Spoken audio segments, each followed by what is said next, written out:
Hey everyone, welcome to my channel. In today's video, we'll talk about the difference between two DAX functions, SUM and SUMX.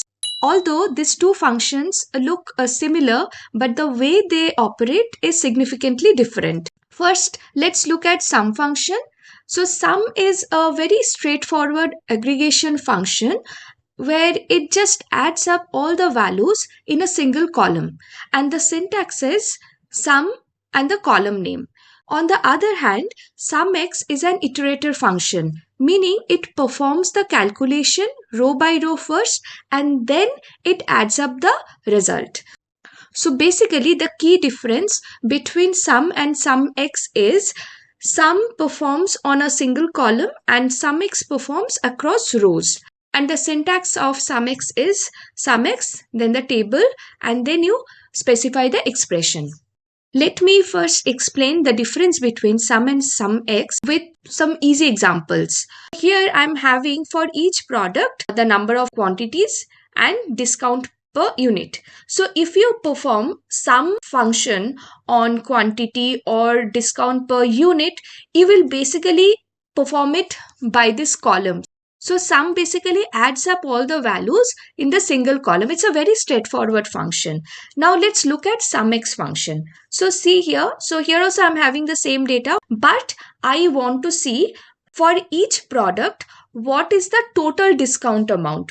So to get the total discount, I have to multiply quantity by discount per unit. So that's what I have done here. So this is where SUMX comes into picture. So SUMX will basically perform the calculation row by row first. So what SUMX will do is, SUMX will first check for product A what is the total discount. So that is 15,000. Then it will go to the next row. For product B, what is the total discount? That is 10,000. Then again it will go to the next product C, what is the total discount? That is 2,250. So at the end what it will do is, it will sum up all these values and show the total amount, that is 27,250. So this is the difference between SUM and SUMX.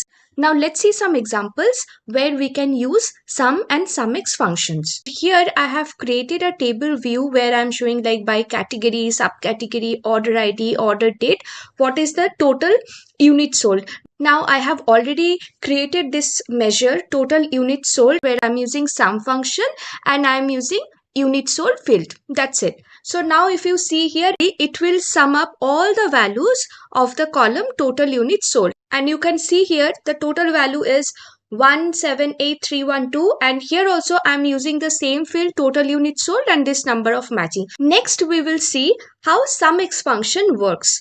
So let me first create a measure using SUMX function so that it can be easy for you to understand. I will go to new measure and I will be basically creating the total sales. So let's name the measure as total sales equals to SUMX.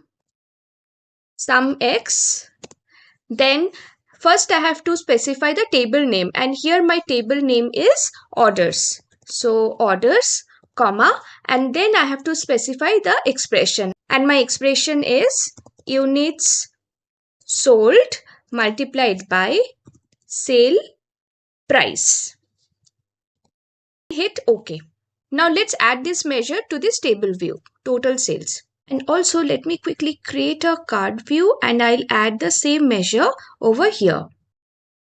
So basically what this measure is doing is, this measure is calculating this expression units sold multiplied by sale price, and then it is moving again to the next row and again it is performing the same calculation. So likewise, it is evaluating the expression row by row and then it is summing up the value. And see here, whatever total sales you are seeing here, 6540166.79, same value you are seeing here as well. And one more thing, SUMX also provides you the flexibility to pass conditions inside the calculation. So for example, you can use DAX functions which returns tables. For example, you can use filter function, all selected function as well inside the calculation. let me again show some examples so that you can understand this. Now, for example, I have another requirement where I want to show the total sales. So the expression will remain the same, units sold multiplied by sale price, but I want to show the total sales only for the rows where the units sold is greater than, for example, 4. So how can I do that? So here also I have to use SUMX function, but again I have to pass some condition. So to do that, let me create a measure. So let's name it as total sales units sold greater than 4. So again I will use SUMX function, and here instead just passing the table name, I will specify filter function, because filter function returns a table, and now I will specify the table name orders, and then I have to mention the condition, and here my condition is units sold should be greater than 4. So this filter function will basically return a table with only the rows where the unit sold is greater than 4, and then I have to again specify the expression, and that is units sold multiplied by sale price. As I have already mentioned, this filter function will return a table with the rows where the unit sold is greater than 4, and on top of that, SUMX function will perform the calculation row by row and then sum up the values. So this is how I will get my result. Add this newly created measure, and I'll also add this measure to this table.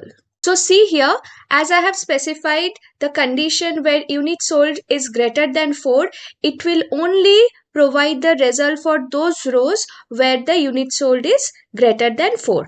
And you can also see the same value that you are seeing here is showing here as the grand total for the total sales where the unit sold is greater than 4. This is another example I want to show where suppose you don't want your SUMX calculation to be impacted by a filter, you have to use all function. So I have already created a measure for that. If you see here, I am using SUMX function. Here I will use all function because all function ignores any filter applied to a visualization. And then again I'm using the same expression. Just take a copy of this and I will add this measure.